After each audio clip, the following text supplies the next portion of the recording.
नमस्कार मंडळी. आज मी तुम्हाला सांगणार आहे आज मी कशाची भाजी केली. तर आज मी शेंगदाण्याची भाजी केली.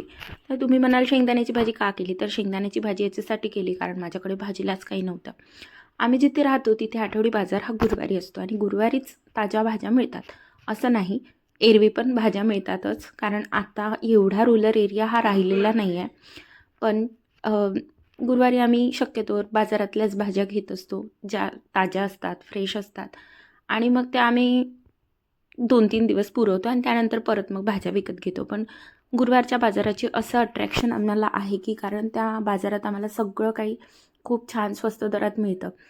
आणि त्यामध्ये मग हँडमेड साबू असू दे, हँडमेड शॅम्पू असू दे, मातीची भांडी असू दे, चिनी मातीची भांडी असू दे, कपं असू दे, बशा असू दे, कपडे असू दे, धान्य असू दे, सगळं काही नवीन नवीन मिळतं आणि छान दरात तुम्हाला सोयीचं होईल असं छान सगळं सामान मिळतं.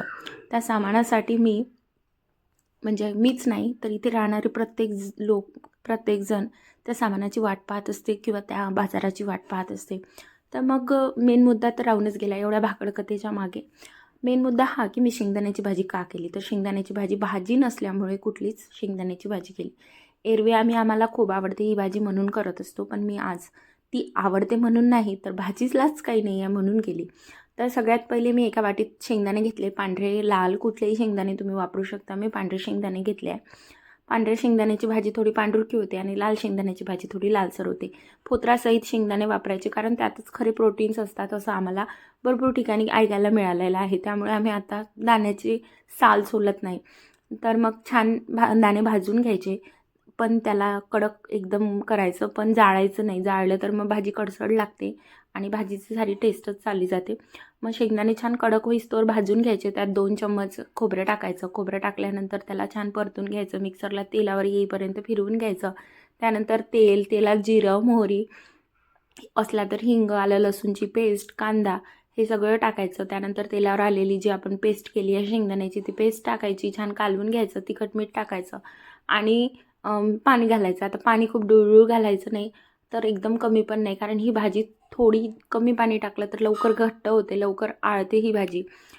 एखाद्या वेळेस जर आपल्याला एखादी आपण दुसरी भाजी केली आहे आणि ती भाजी खूप डुळडुळ पाणी त्या भाजीत झालं आहे तर तुम्ही शेंगदाण्याची पेस्ट तेलावर येईपर्यंत करून त्या भाजीमध्ये टाकू शकता. त्याने भाजी आळते आणि ही अशी भाजी तयार करायची.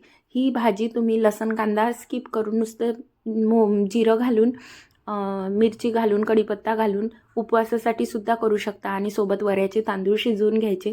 म्हणजेच आमच्याकडे त्याला भगर म्हणतात. ती भगर शिजवून घ्यायची आणि शेंगदाण्याच्या भाजीसोबत खायची. खूप अप्रतिम चव लागते आणि उपवास तर धम्माल होऊन जाईन उपवासाची तुमच्या. मी बहुतेकदा उपवासाला, एकादशीच्या दिवशी, मार्गशीर्ष गुरुवाराला किंवा आणखी कुठल्या उपवासाला हे करत असते.